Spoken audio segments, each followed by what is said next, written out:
KPM.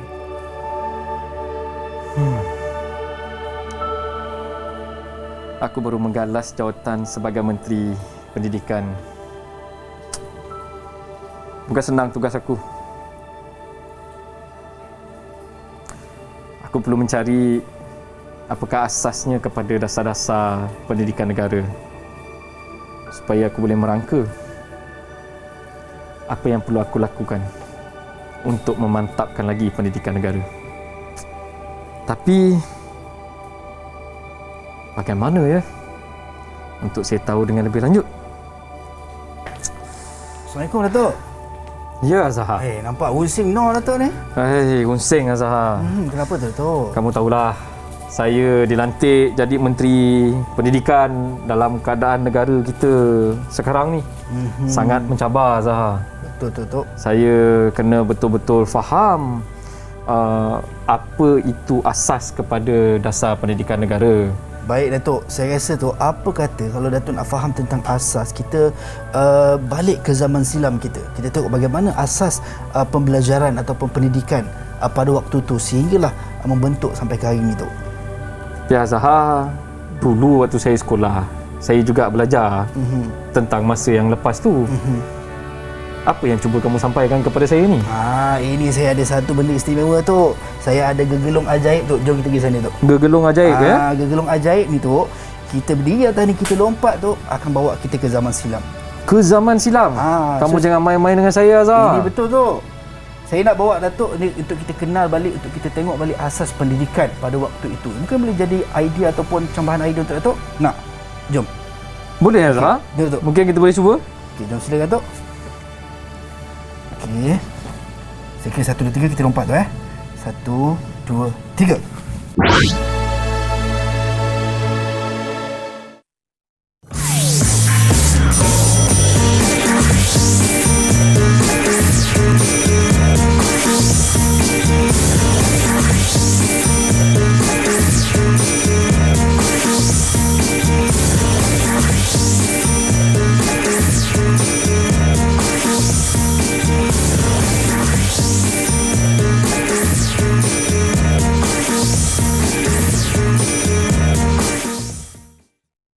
Tok, kita dah sampai dah Tok. Ini dah tempat yang saya cakap tu Tok. Dan ini tu, ini saya rasa ini semua individu-individu penting dalam pendidikan pada tahun 1957 Tok. Jadi kita di 1957 sekarang? Betul Datuk. So mungkin kita nak Datuk mungkin boleh tanya ataupun nak tanya nak dapatkan kita kata pengesahan asas pendidikan pada tahun ini tu 1957 ni. Kita ada LJ Barnes, kita ada Tun Abdul Razak Hussein, kita ada Dr. William Fern, EEC Thresingham pun ada dan juga E.W. Woodhead tu. Saya ada membaca dalam maklumat-maklumat yang ada di pejabat kementerian. Nama-nama ni merupakan nama-nama yang sangat besar dalam pendidikan di negara kita. LJ Barnes contohnya memang telah memulakan laporan Barnes dan menjadi asas kepada sistem persekolahan yang sedia ada. Adakah ini orang-orang Betul. Mungkin Datuk nak tanya sendiri, kita boleh dengar sendiri tentang laporan LJ Barnes tu juga. Jadi ini adalah orang-orang yang sebenar tu? Betul. LJ Barnes, EEC Thresingham, ahli pelajaran. Betul Datuk. Tun Abdul Razak Hussein, Menteri Pelajaran pun ada Datuk. Apa kata tu kalau kita dengar dengan LJ Barnes dulu? Boleh? Okey. Baik, LJ Barnes boleh ceritakan kepada saya tentang laporan Barnes yang dihantar kepada EEC Thresingham yang membentuk Ordinan Pelajaran 1952. Saya, Pengerusi Jawatan Kuasa Pelajaran Melayu, saya menekankan kepentingan sekolah rendah untuk membina satu rupa bangsa penduduk yang menganggap tanah Melayu sebagai tempat tinggal yang kekal dan tumpuan taat setia. Antara kandungan laporan saya ialah sekolah rendah menggunakan bahasa Melayu atau bahasa Inggeris sebagai bahasa pengantar. Sekolah menengah menggunakan bahasa Inggeris sebagai bahasa pengantar. Kan Tok saya dah cakap Tok, betul orangnya tu.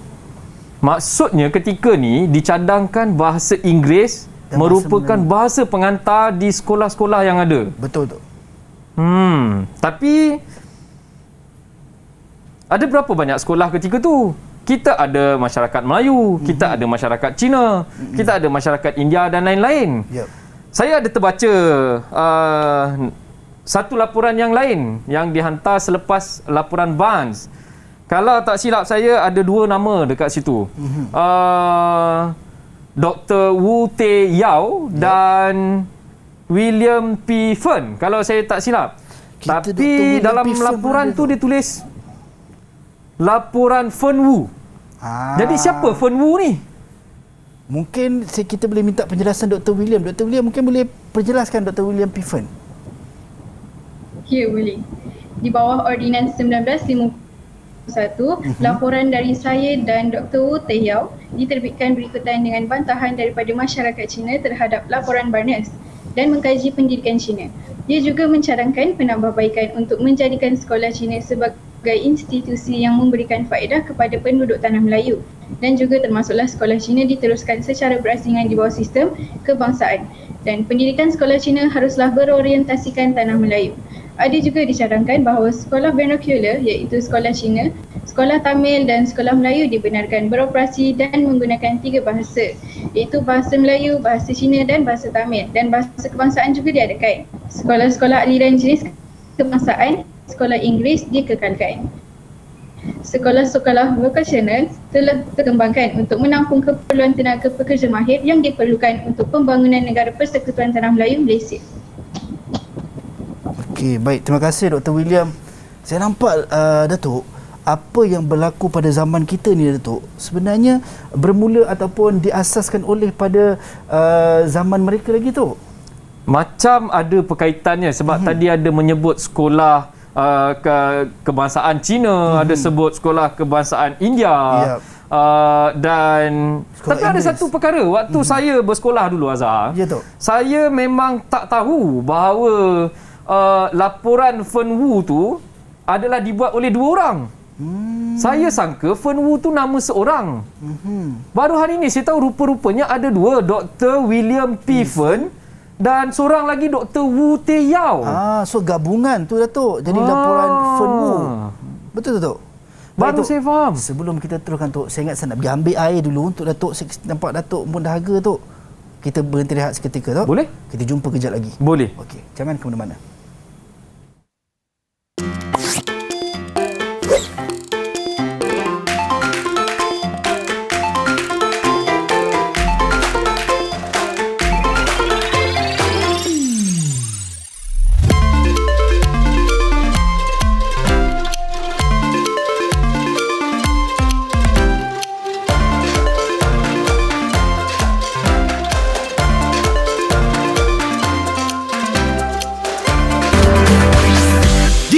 TV KPM.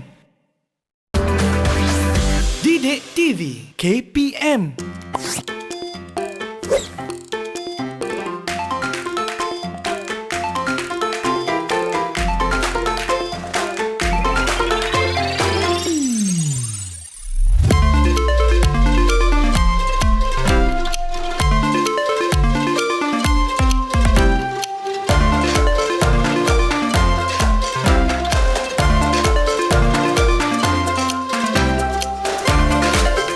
Baik Datuk, Alhamdulillah, rasa lega Datuk.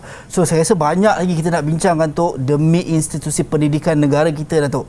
Tadi kita dah dengar daripada LJ Barnes dan juga Dr. William P. Fern. Pada hemat Datuk, apa yang Datuk, adakah ia mencambah idea untuk menambah baik institusi pendidikan kita Datuk? Apa yang saya nampak ketika itu sekolah diasing-asingkan.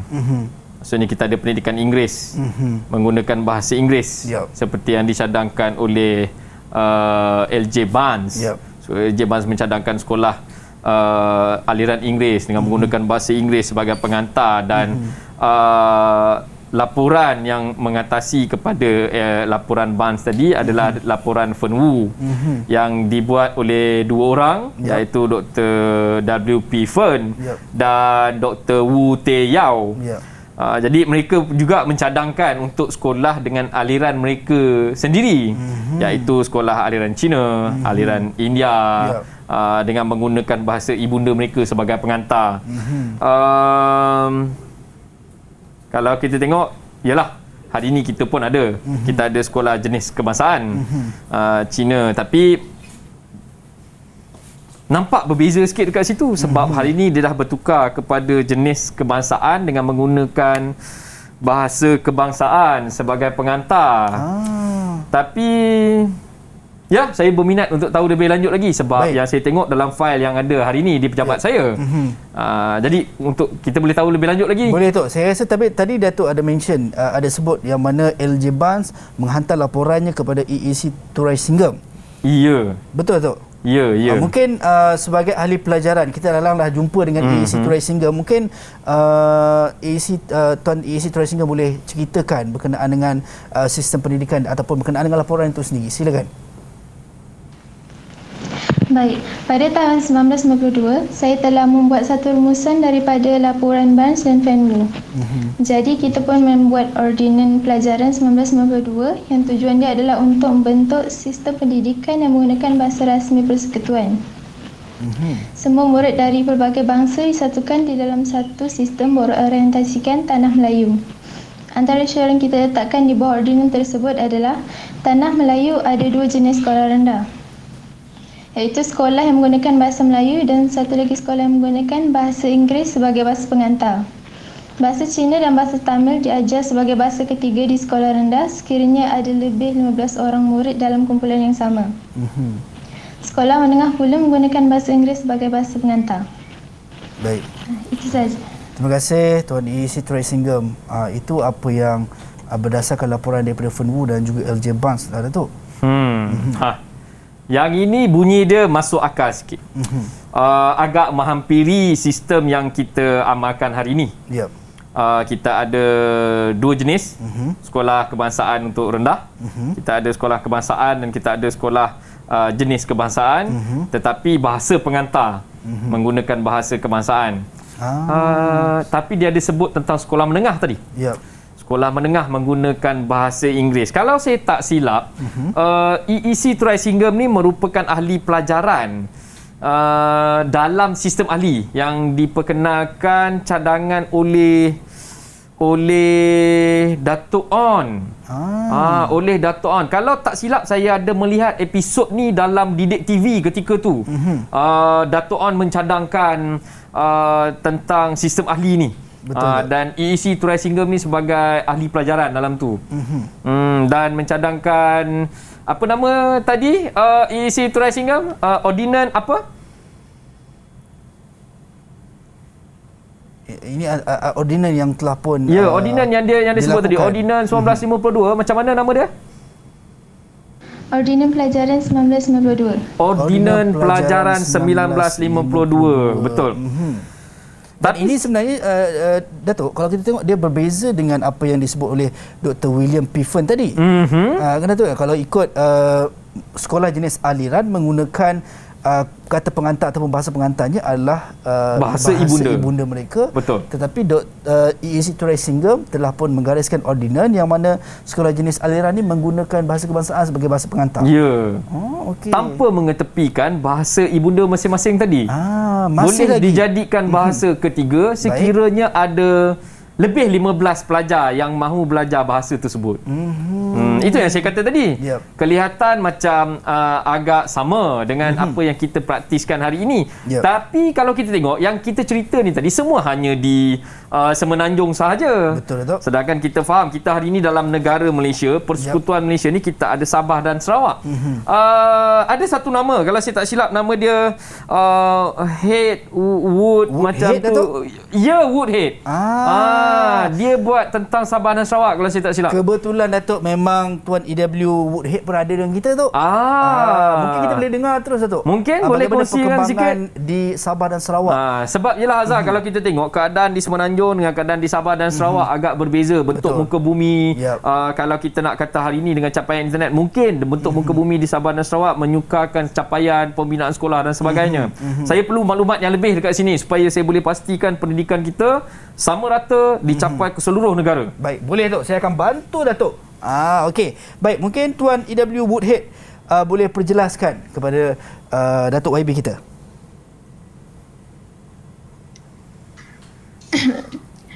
Pada tahun 1995, terdapat cadangan pembentukan sistem pendidikan kebangsaan di Sarawak. Tujuan, bentuk perasaan kekitaan dan taat setia kepada negeri Sarawak dalam kalangan penduduk berbilang kaum. Antara cadangan yang pertama, wujudkan sekolah menengah berbilang kaum dengan menggunakan bahasa Inggeris atau bahasa pengantar. Yang kedua, seragamkan sukatan pelajaran dan peperiksaan. Dan yang ketiga, kenalkan buku teks, berlatar belakangkan unsur tempatan. Akhir sekali, pastikan pendidikan civic diajar secara formal di sekolah. Manakala pendidikan kebangsaan di Sabah, pindaan yang pertama ialah tingkatkan pengajaran bahasa Melayu dan bahasa Inggeris di sekolah Cina.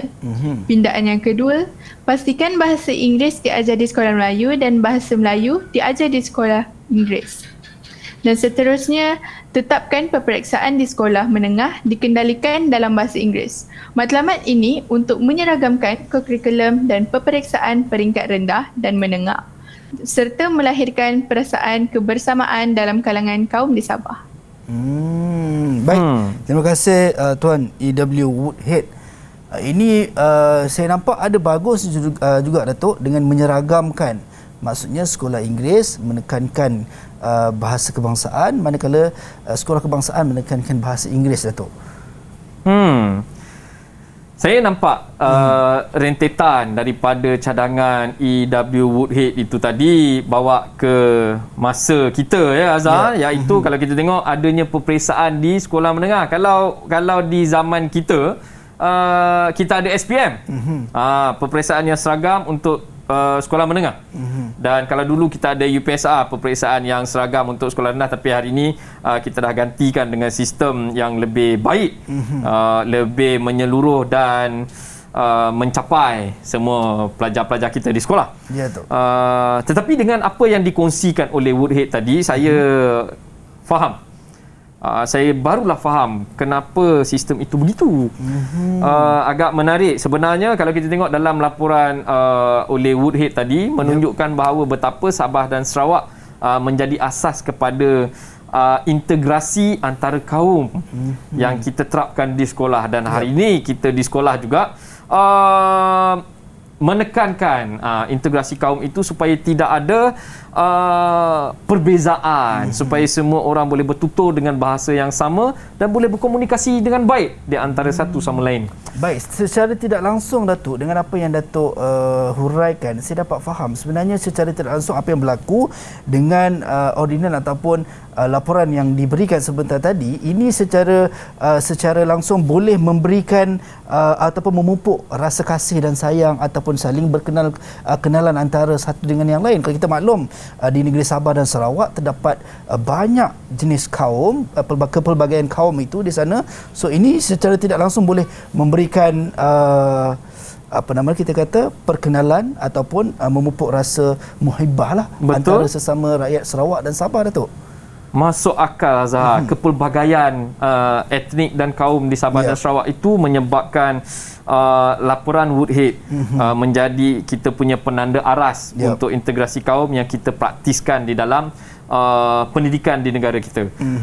Walau bagaimanapun akhirnya saya dapati yang menjadi asas kepada semua yang kita lakukan di dalam kementerian hari ini untuk memastikan pendidikan mencapai satu standard yang membanggakan, mencapai tahap yang sepatutnya adalah berpunca daripada penyata Razak. Jadi saya rasa saya ada dengar Azhar menyebut Tun Razak tadi. Ya, betul. Jadi saya sangat berminat nak dengar daripada Tun Razak. Baik, boleh mungkin kita persilakan Yang Berhormat Tuan Abdul Razak selaku Menteri Pelajaran pada ketika ini Datuk, di tahun ini, mungkin Tun Abdul Razak boleh kongsikan? Baik, terima kasih. Jawatan Kuasa Pelajaran yang dipengurusikan oleh saya sendiri dan semasa itu secara rasminya saya sebagai Menteri Pelajaran Persekutuan Tanah Melayu yang pertama. Kami ditubuhkan untuk mengkaji semula sistem pendidikan sedia ada. Jawatan Kuasa telah mencadangkan satu sistem pelajaran yang baharu dan semasa itu Pengyata Jawatan Kuasa Pelajaran 1956 telah mengemukakan teras pembentukan sistem pendidikan kebangsaan dengan hasrat memupuk integrasi dan perpaduan dalam kalangan rakyat berbilang kaum dengan melalui 3 perkara. Yang pertama adalah sistem persekolahan yang sama bagi kanak-kanak daripada semua bangsa. Yang kedua adalah bahasa kebangsaan sebagai bahasa pengantar utama. Yang ketiga adalah kandungan kurikulum yang seragam dan bercorak kebangsaan.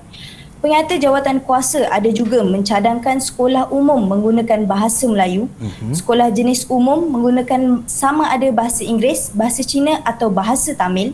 Bahasa Melayu dan bahasa Inggeris dijadikan mata pelajaran wajib di semua sekolah. Sekolah menengah kebangsaan menggunakan bahasa Melayu sebagai bahasa pengantar manakala bahasa Inggeris menjadi mata pelajaran. Baik, terima kasih Yang Berhormat Tun Abdul Razak selaku Menteri Pelajaran kerana sudi berkongsi. Betul. Macam mana Datuk? Pada hemat Datuk? Saya rasa ialah asas kepada jawatan yang saya sandang hari ini adalah daripada Tun Razak tadi dan saya rasa maklumat yang saya perolehi cukup. Saya rasa saya dah tahu apa yang saya nak buat untuk memantapkan pelajaran pada zaman kita. Baik Datuk, saya dengar Datuk sebut Datuk dah dapat semua maklumat yang Datuk nak. Sekarang ni Tok, apa kata jom kita balik ke tempat asal kita Datuk? Betul Razak? Okay. Saya setuju. Kita balik ke zaman kita. Jom. Baik. 1, 2, 3. Kita dah kembali Tok. Tak dah nampak hitam putih lagi Tok. Itulah tadi macam filem lama Azhar. Betul Tok. Okey Tok, alhamdulillah kita dah dapat semua maklumat tapi kita nak berhenti rehat seketika Tok. Baik. Jangan ke mana-mana, kembali selepas ini dalam Mendengar Atas Didik TV KPM.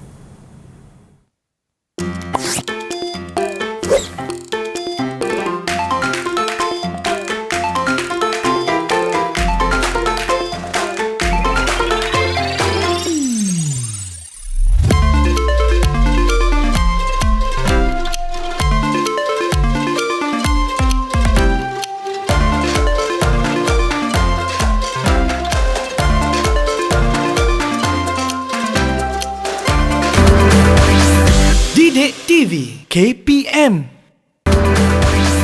Didik TV KPM.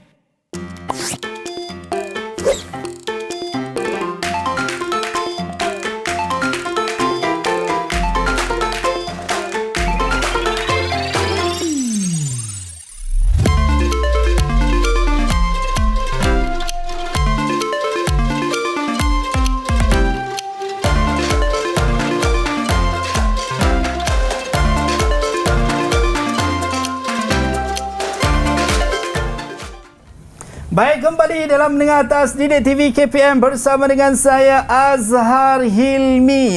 Kita masih bersama dengan cikgu kita, Cikgu Muhammad Ridwan Abdullah Sani, Jurulatih Utama Kebangsaan Sejarah Sekolah Menengah Agama Datuk Kelana Petra Makmur, Seremban, Negeri Sembilan. Itu dia cikgu. Tadi kita dah merantau jauh cikgu. Bila dah merantau jauh, kalau mengikut protokol kesihatan, kena jaga kebersihan, kita nak kena sanitasi tangan. Betul. Silakan cikgu. Baik.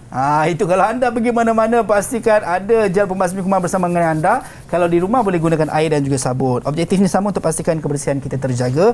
Dan kita ada rakan-rakan saya ataupun murid-murid daripada Sekolah Menengah Agama Datuk Kelana Petra Makmur, Seremban, Negeri Sembilan yang juga bersama-sama dengan kita yang cukup luar biasa memainkan peranan mereka sebentar tadi cikgu. Betul. Tapi kita tak nak lengahkan masa. Kita dah dapat segala input dan juga maklumat daripada mereka sebentar tadi. Mungkin kita nak dengar daripada cikgu pula untuk mengharmonikan ordinan dan juga laporan-laporan tadi cikgu. Baik. Jadi kita hari ini kita nak menceritakan tentang dasar pendidikan kebangsaan, dasar pendidikan kebangsaan. Jadi untuk kita tahu, kita mesti tahu dia punya asal usul dia lah. Baik. So kalau kita tengok pada slide yang telah saya sediakan, kita undur balik apa yang dikongsikan oleh rakan-rakan kita sebentar tadi. Baik. Yep. Sistem pendidikan kebangsaan kalau kita tengok asalnya pentadbiran British, sistem persekolahan berkembang mengikut kaum. Ini yang mereka lakukan ketika itu Sabah dan Sarawak dan Sabah, sekolah vernakular Melayu, sekolah Cina dan ada Mubalik Kristian. Sistem persekolahan gunakan bahasa pengantar dan kurikulum yang berlainan. Berpecah-pecah. Berpecah-pecah. Okey, sistem ini menghalang usaha untuk menyatu padukan rakyat. Disebabkan benda ni dah berjalan sekian lama Azhar, sekian lama. Okey. Jadi hasil daripada situlah maka keluarlah ini dia punya susunan kronologinya, bermula dengan laporan Barnes pada 1951, kemudian Fen Wu juga tadi yang kita kata ada dua orang, Dr. William P. Fen dan Dr. Wu Te Yao yang membuat laporan Fen Wu. Kemudian kita hasil daripada laporan Barnes dan laporan Fen Wu, EEC Turaisingam sebagai ahli pelajaran dalam sistem ahli yang berkuat kuasa ketika itu telah melancarkan Ordinan Pelajaran 1952. Ditambah baik pada tahun 1955 dengan laporan Woodhead di Sabah dan Sarawak. Dan akhirnya selepas pilihan raya 1955, Menteri Pelajaran Persekutuan Tanah Melayu yang pertama memegang portfolio iaitu Tun Abdul Razak Hussein telah mengeluarkan penyata Jawatan Kuasa Pelajaran 1956 atau kita kenali sebagai Penyata Razak. Dan kalau kita tengok Penyata Razak ini adalah asbab daripada laporan-laporan sebelumnya Datuk, dan ini sebenarnya peranan yang sangat penting. Daripada Barnes, LJ Barnes, Fen Wu, daripada EEC Turaisingam sendiri dan juga Woodhead sendiri untuk membentuk penyata jawatan kuasa ni cikgu. Okey. Jadi kita cuba balik. Mungkin tadi murid-murid dekat rumah tak perasan apa yang kawan-kawan kita kongsikan, bercakap ialah sedang memainkan watak, gambar hitam putih, TV hitam putih ni dia tak berapa bunyi, tak berapa nak jelas kan. Okey, jadi kita cuba imbas kembali, kita tengok Okey, laporan Barnes 1951 laporan Barnes 1951 merupakan jawatan kuasa pelajaran Melayu dipengerusikan oleh individu yang nama dia LJ Barnes. Tu ada gambar dia dekat situ, handsome orang Okey, tekankan kepentingan sekolah rendah, bina satu rupa bangsa yang anggap tanah Melayu sebagai tempat tinggal, dan yang paling penting kekal dan tumpuan taat setia. Bukan sekadar tempat tinggal saja. Bukan sekadar tempat tinggal. Taat setia. Ini yang paling penting. Antara kandungan dia, sekolah rendah gunakan bahasa Melayu atau bahasa Inggeris sebagai bahasa pengantar, dan sekolah menengah gunakan bahasa Inggeris sebagai bahasa pengantar. Bahasa dijadikan agenda penyatu paduan di dalam laporan Barnes. Okey, kita tengok apa pula kata laporan Fen Wu. Okey, dalam laporan Fen Wu dia kata apa? Diterbitkan berikutan bantahan masyarakat Cina terhadap laporan Barnes, sebab ialah laporan Barnes tadi hanya laporan tentang orang Melayu. Okey. Kemudian dipencadangkan penambahbaikan jadikan sekolah Cina sebagai institusi memberi faedah kepada penduduk tanah Melayu. Kemudian antara kandungan dia, sekolah Cina diteruskan secara berasingan di bawah sistem kebangsaan. Pendidikan sekolah Cina harus berorientasikan tanah Melayu. Jadi kalau kita tengok dua laporan tadi, Barnes dan Fen Wu, kandungan dia agak berbeza. Tapi ada teras yang sama, kebangsaan.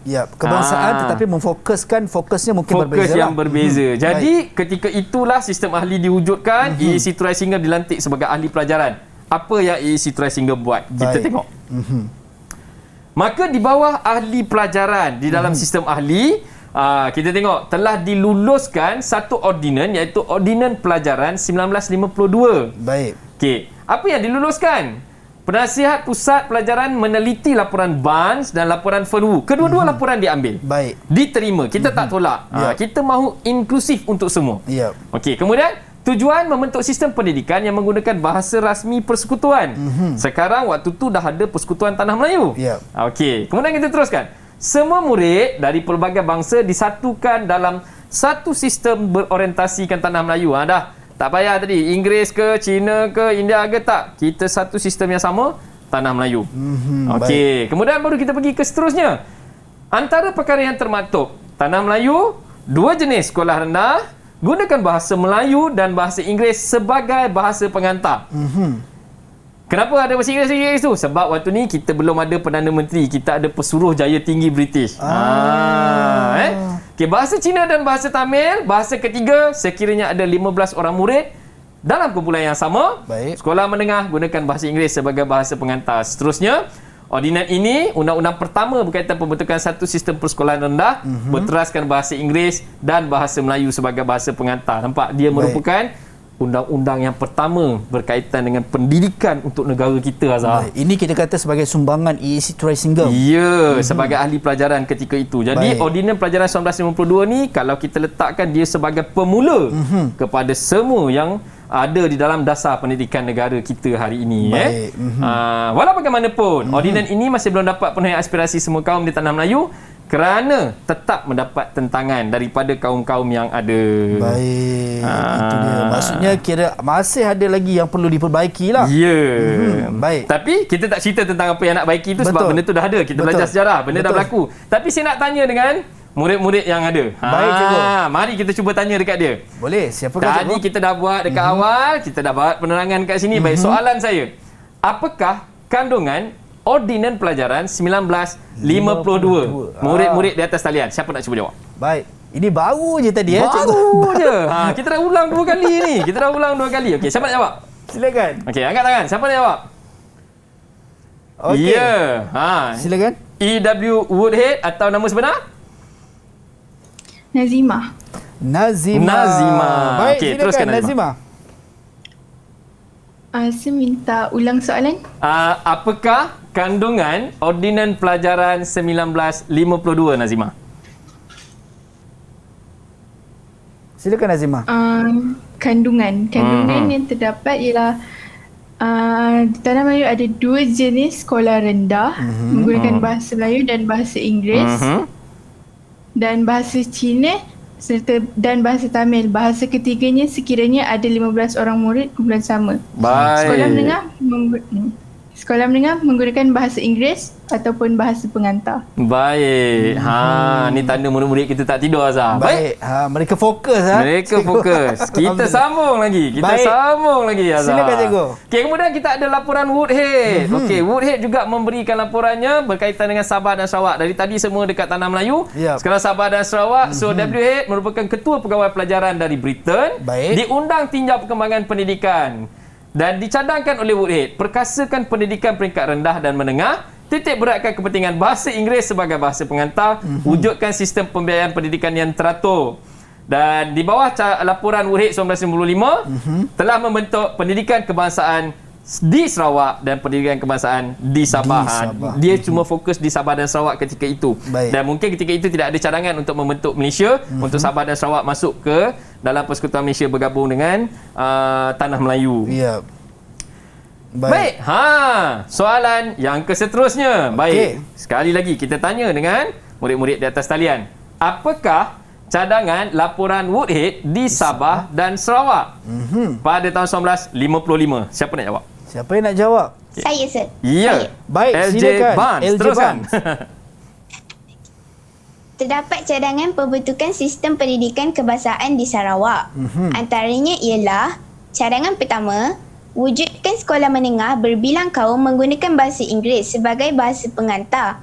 Yang kedua, menyeragamkan sukatan pelajaran dan peperiksaan. Yang ketiga, mengenalkan buku teks berlatar belakangkan unsur tempatan. Dan cadangan yang terakhir, pastikan pendidikan CV diajar secara formal di sekolah. Laporan Woodhead 1955 di Sabah pula telah diterima dengan beberapa pindaan. Pindaan yang pertama, tingkatkan pengajaran bahasa Melayu dan bahasa Inggeris di sekolah Cina. Yang kedua, pastikan bahasa Inggeris diajar di sekolah Melayu dan bahasa Melayu diajar di sekolah Inggeris. Dan pindaan yang terakhir, tetapkan peperiksaan di sekolah menengah dikendalikan dalam bahasa Inggeris. Baik. Mungkin sebelum tu LJ Barnes mungkin boleh perkenalkan nama sendiri. LJ Barnes, nama sebenar? Nama saya Anu Naura, boleh panggil saya Nur. Anu Naura. Baik, terima kasih Anu Naura.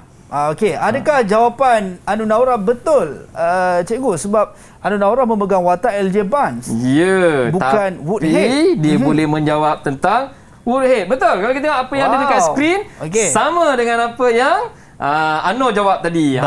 Dia ada wujudkan sekolah menengah berbilang kaum, seragamkan sukatan pelajaran, kenalkan buku teks berlatar belakangkan unsur tempatan dan penggunaan bahasa dan sebagainya. Okey. Seterusnya, apa yang lebih menarik pada saya adalah yang ini. Baik. Ini adalah yang kedua terbesar selepas Ordinan Pelajaran 1952, iaitu Menteri Pelajaran kita yang pertama, iaitu Tun Abdul Razak Hussein. Jadi penyata Jawatankuasa Pelajaran 1956. Okey, apa yang dicadangkan di situ? Jawatankuasa dipengerusikan oleh Datuk Abdul Razak Hussein, Menteri Pelajaran, yang ditubuhkan untuk kaji semula. Kaji semula. Okey, jadi Jawatankuasa ini cadangkan satu sistem pelajaran kebangsaan yang baru. Penyata Jawatankuasa Pelajaran 1956 kemukakan teras pembentukan sistem pendidikan kebangsaan, iaitu sistem persekolahan. Sistem persekolahan sama kanak-kanak untuk semua bangsa yang ada di tanah Melayu, dan hari ini kita boleh sebut Malaysia lah. Seluruh Malaysia semua sama. Kemudian bahasa kebangsaan dijadikan bahasa pengantar di sekolah-sekolah ini tadi untuk dipertuturkan sebagai bahasa pengantar. Dan seterusnya, kandungan kurikulum yang seragam dan bercorak kebangsaan. Bila saya tengok cikgu, untuk yang ketiga ni kita nampak unsur-unsur untuk mengelakkan berlakunya diskriminasi antara kaum, cikgu. Betul. Dan ini satu tindakan, sebenarnya kita kata tindakan yang permulaan yang sebenarnya sangat-sangat baik, cikgu. Betul. Baik, cikgu. Sebab diskriminasi ni kita memang tak nak di sekolah. Kita mahu hak kesamarataan untuk semua. Hingga ke hari ini pun di sekolah kita masih lagi mengekalkan hak kesamarataan untuk semua. Tidak ada diskriminasi akan berlaku. Baik, cikgu. Baik, ini untuk penyata Jawatankuasa Pelajaran 1956, ya, Azhar. Baik. Kita nak teruskan dengan soalan? Boleh, cikgu. Boleh, Kita bagi satu soalan lagi untuk murid-murid di atas talian. Baik, sejauh manakah penyata Razak mampu mengukuhkan perpaduan melalui pendidikan? Tadi dia boleh baca dekat slide, boleh baca dekat buku. Sekarang kita minta dia berfikir. Siapa nak cuba jawab? Siapa yang nak cuba jawab? Silakan. Baik, Tun Abdul Razak Hussein sendiri, Tun Abdul Razak Hussein sendiri nak jawab ni. Baik, teruskan. Tun Abdul Razak Hussein. Boleh perkenalkan nama sebenar sebelum menjawab terlebih dahulu. Nama saya Iris Arisa, boleh panggil saya Iris. Baik, Iris. Teruskan. Saya rasa sehingga kini juga penyata Razak masih mengukuhkan perpaduan melalui pendidikan. Mengapa? Kita berbalik semula pada penyata Jawatankuasa Pelajaran 1956 atau sekarang lebih dikenali sebagai penyata Razak. Di situ, penyata Jawatankuasa Pelajaran 1956 telah mengemukakan teras pembentukan sistem pendidikan kebangsaan dengan hasrat memupuk integrasi dan perpaduan dalam kalangan rakyat berbilang kaum dengan melalui beberapa perkara, dan di antaranya adalah bahasa kebangsaan sebagai bahasa pengantar utama. Kita lihat sekarang, bahasa kebangsaan masih digunakan sehingga kini sebagai bahasa pengantar utama. Sekian, terima kasih. Baik, terima kasih kepada Iris Arisa. Jawapan yang sangat meyakinkan, cikgu. Intonasi dia sangat yakin. Baik, apa pandangan cikgu? Pandangan saya, mengukuhkan perpaduan melalui pendidikan. Betul. Kalau kita tengok hari ini, memang segala-galanya adalah berbagai kaum, macam yang saya katakan tadi. Tidak ada diskriminasi baik kepada murid maupun kepada guru atau mana-mana warga sekolah. Baik. Main bola di sekolah. Tidak ada bola untuk satu bangsa saja ataupun satu kelas saja, tak. Semua orang boleh main bola. Belajar sejarah di sekolah, semua orang belajar sejarah. Belajar sains, semua orang belajar sains. Kalau cikgu tu adalah cikgu sains sekolah tu, semua orang akan belajar sains dengan cikgu tu. Kita tak asingkan cikgu A ajar kumpulan pelajar ni je, cikgu B ajar kumpulan pelajar ni je. Cikgu A ni dia bagus, ambil kumpulan pelajar ni je belajar, yang dia tidak. Kita tidak buat begini dalam sistem pendidikan hari ini. Saya perasan, cikgu, bila saya dengar tadi daripada Iris ada menggunakan kata kunci yang cikgu ada sebut tadi adalah integrasi kaum. Betul. Itu kata kunci yang saya dengar yang diulang kembali oleh Iris. Baik, cikgu, kita dapat dengar bagaimana ke-5 laporan dan akhirnya daripada 4 laporan itu terbentuk ataupun adanya penyata Razak ataupun penyata kita kata tadi penyata Razak lah kan, tahun 1956. Dan kita nak berhenti rehat seketika, cikgu, untuk sebelum kita teruskan lagi kita punya pembelajaran kita dan juga pengajaran kita untuk hari ini. Jangan ke mana-mana, kembali selepas ini dalam Mendengar Atas Didik TV KPM.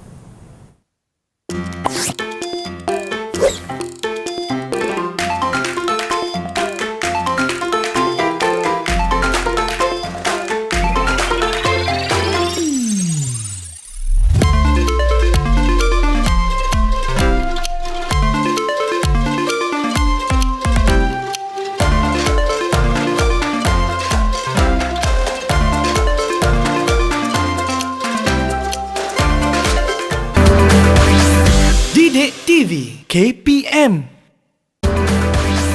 Didik TV KPM.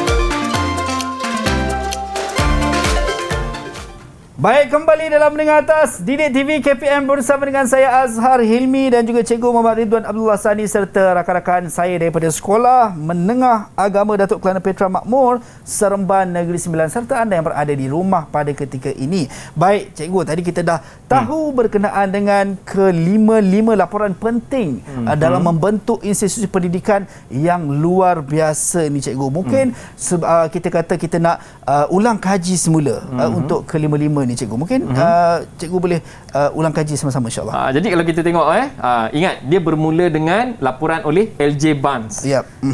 1951. Betul. Kemudian daripada laporan LJ Barnes terbitnya bantahan. Kemudian bantahan ini menyebabkan terbitnya laporan yang kedua. Baik, saya nak cuba teka, Cikgu. Laporan Fenwu, Cikgu. Ya, untuk yang kedua. laporan Fenwu. Baik. Jangan tersilap, Fenwu adalah dua orang. Dr. W. William P. Fern dan Dr. Wu Te Yao. Jadi dua orang ni barulah jadi nama dia laporan Fenwu. Okey. Kemudian disebabkan oleh dua laporan, yang satu tadi wujud, kemudian wujud laporan kedua membantah laporan yang pertama, maka ahli pelajaran yang merupakan kabinet yang pertama Tanah Melayu ketika itu, iaitu EEC Turai-Singgem yang merupakan ahli pelajaran dalam sistem ahli ketika itu, telah pun melancarkan Ordinan Pelajaran 1952 dengan kesimpulan yang diambil daripada laporan Barnes dan Fenwu, dia pun membentuk Ordinan Pelajaran 1952. Pada masa yang sama di Sarawak dan Sabah, E.W. Woodhead telah membuat laporan untuk pelajaran di sana. Di Sarawak dan Sabah, jadi mula mencadangkan bahawa sekolah dengan satu aliran menggunakan satu bahasa pengantar, menggunakan kurikulum yang seragam, dan tidak ada diskriminasi. Semua orang, semua kaum, semua etnik boleh menikmati pelajaran dalam sistem dan kurikulum yang sama. Baik, itu kata apa, sumbangan daripada E.W. Woodhead. Cikgu, tidak tercicir. Kalau kita tengok sebelum daripada E.W. Woodhead semua memfokuskan kepada Semenanjung. Ya, dan masing-masing dan hanya berfokus kepada Semenanjung, dan di Sabah dan Sarawak tidak ada maklumat yang jelas. Baik, dan ini kita kata sumbangan daripada E.W. Woodhead menyusun ataupun menggubal satu ordinan ataupun laporan. Bagi memperkukuhkan institusi pendidikan di sekitar negeri Sabah dan juga Sarawak. Dan akhir sekali, Cikgu. Akhir sekali. Dalam semua-semua ni berlaku, maka menjelanglah pilihan raya 1955 dan kabinet yang pertama betul-betul solid terbentuk untuk Tanah Melayu. Maka munculnya Tun Abdul Razak sebagai Menteri Pelajaran yang pertama Persekutuan. Jadi Tun Abdul Razak terus mengambil kira daripada laporan Barnes, Fenwu, dan masukkan Ordinan Pelajaran 1952 daripada EEC Turai-Singgem dan diletakkan sekali membentuk terada Jawatan Kuasa Pelajaran 1956 ataupun kita kenali sebagai Penyata Razak. Dan Penyata Razak ini sebenarnya paling hampir dengan sistem pendidikan yang kita jalankan hari ini di negara kita. Ada sekolah rendah, ada sekolah jenis kebangsaan, ada sekolah kebangsaan, tetapi bahasa pengantarnya adalah sama, menggunakan bahasa kebangsaan. Kita ada sekolah menengah juga menggunakan bahasa pengantar, bahasa kebangsaan. Bukankah sama macam kita hari ini? Sama, Cikgu. Lebih kurang hampir sama, tapi hari ini kita dah mantapkan lagi kerana ada beberapa laporan dan penyata selepas daripada Penyata Razak 1956 ni, ada beberapa lagi yang kalau nak tahu kita bertemu dekat episod-episod yang akan datang. Betul. Kita boleh membincangkan benda-benda ni. Betul.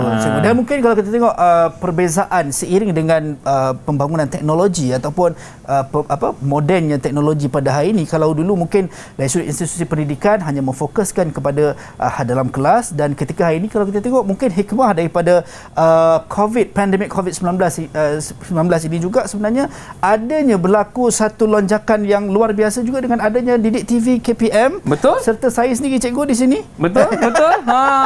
Itu memang kita tak nafikan. Kalau kita tengok itu kita kata perubahan seiring dengan kecanggihan teknologi lah cikgu ya. Itu yang saya kata tadi. Saya nak je bagi tahu dengan Tun Razak tadi bahawa di zaman kita kita dah tak sekolah dekat dalam kelas lagi dah.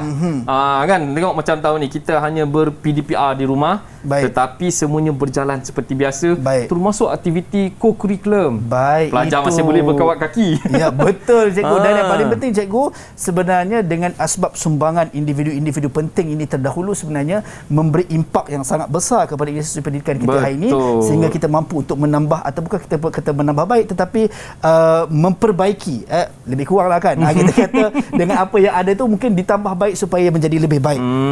Baik cikgu, sedar tak sedar cikgu, kita dah hampir sampai ke penghujung rancangan dalam Dengan Atas di TV KPM kita pada hari ini, dan mata pelajaran sejarah ini dengan topik kita sistem pendidikan kebangsaan secara tidak langsung membuka mata kita bagaimana jerih payah mereka yang terdahulu dalam nak memastikan institusi ini terus terjamin dan terjaga untuk anak bangsa. Dan mungkin cikgu ada rumusan terhadap pembelajaran kita pada hari ini cikgu. Betul Azhar. Kalau kita tengok secara kurikulumnya, kita tengok kesimpulan daripada apa yang kita belajar hari ini. Kita tengok perkara yang pertama, penyata Jawatankuasa Pelajaran 1956 menjadi asas kepada pembentukan sistem pendidikan kebangsaan yang kita amalkan hari ini. Yang kedua, melalui sistem ini sukatan pelajaran dan peperiksaan seragam serta menggunakan bahasa pengantar yang sama menjadi langkah penting untuk memupuk semangat perpaduan, nilai kewarganegaraan, identiti sepunya, kesetiaan kepada negara dalam kalangan generasi muda. Dan ini kalau hari ini di dalam kurikulum semasa kita panggil dia sebagai membentuk profil murid. Kita mahukan murid yang mempunyai patriotik, berpengetahuan, mempunyai daya fikir yang baik, akhirnya menjadi anggota masyarakat Malaysia yang baik dan menjanjikan masa depan Malaysia yang lebih cerah di masa akan datang. InsyaAllah. Mungkin ada rakan-rakan ataupun murid di rumah yang sedang menonton pada ketika ini tertanya-tanya cikgu, bagaimana nak mendapatkan bahan-bahan yang cikgu sampaikan sebentar tadi. Mungkin ada portalnya ataupun lamannya, bagaimana cikgu? Betul. Okey. Untuk pelajar, untuk murid-murid pada hari ini, kalau kita tengok mereka dah biasa dengan portal Delima. Boleh dah biasa dengan portal Delima, so boleh terus kepada Sumberku. So di Sumberku tu, okey, murid-murid boleh tengok seperti mana laman web yang tertera di bawah, boleh terus ke situ dan memilih. Jangan lupa ambil terus subjek sejarah dan terus kepada tajuk kita hari ini. Bahan, latihan dan notanya ada di situ Azhar. Baik, itu dia. Dan yang paling penting cikgu, saya sangat tertarik dengan satu kata pujangga. Kalau kita nak melihat pemimpin di masa akan datang, maka lihatlah pemuda dan pemudinya pada hari ini. Maka nak memberitahu bahawa pentingnya pendidikan dalam nak membentuk jati diri seorang manusia. Dan insyaAllah kita nak ucap jutaan terima kasih kepada Cikgu Muhammad Ridwan Abdullah Sani, Jurulatih Utama Kebangsaan Sejarah Sekolah Menengah Agama Datuk Kelana Petra Makmur Seremban Negeri Sembilan, kerana sudi bersama kita pada hari ini Cikgu. Dan juga tidak saya lupakan rakan-rakan saya daripada sekolah yang sama, Sekolah Menengah Agama Datuk Kelana Petra Makmur Seremban Negeri Sembilan, yang memainkan peranan watak yang sangat luar biasa pada hari ini. Terima kasih banyak. Moga terus sukses, terus maju jaya, serta anda yang berada di rumah jangan lupa temu janji kita setiap hari. Kita akan ada Didik TV KPM 8 hingga 10 pagi untuk menengah atas. Sampai berjumpa di lain masa dan di lain ketika. Assalamualaikum dan salam sejahtera.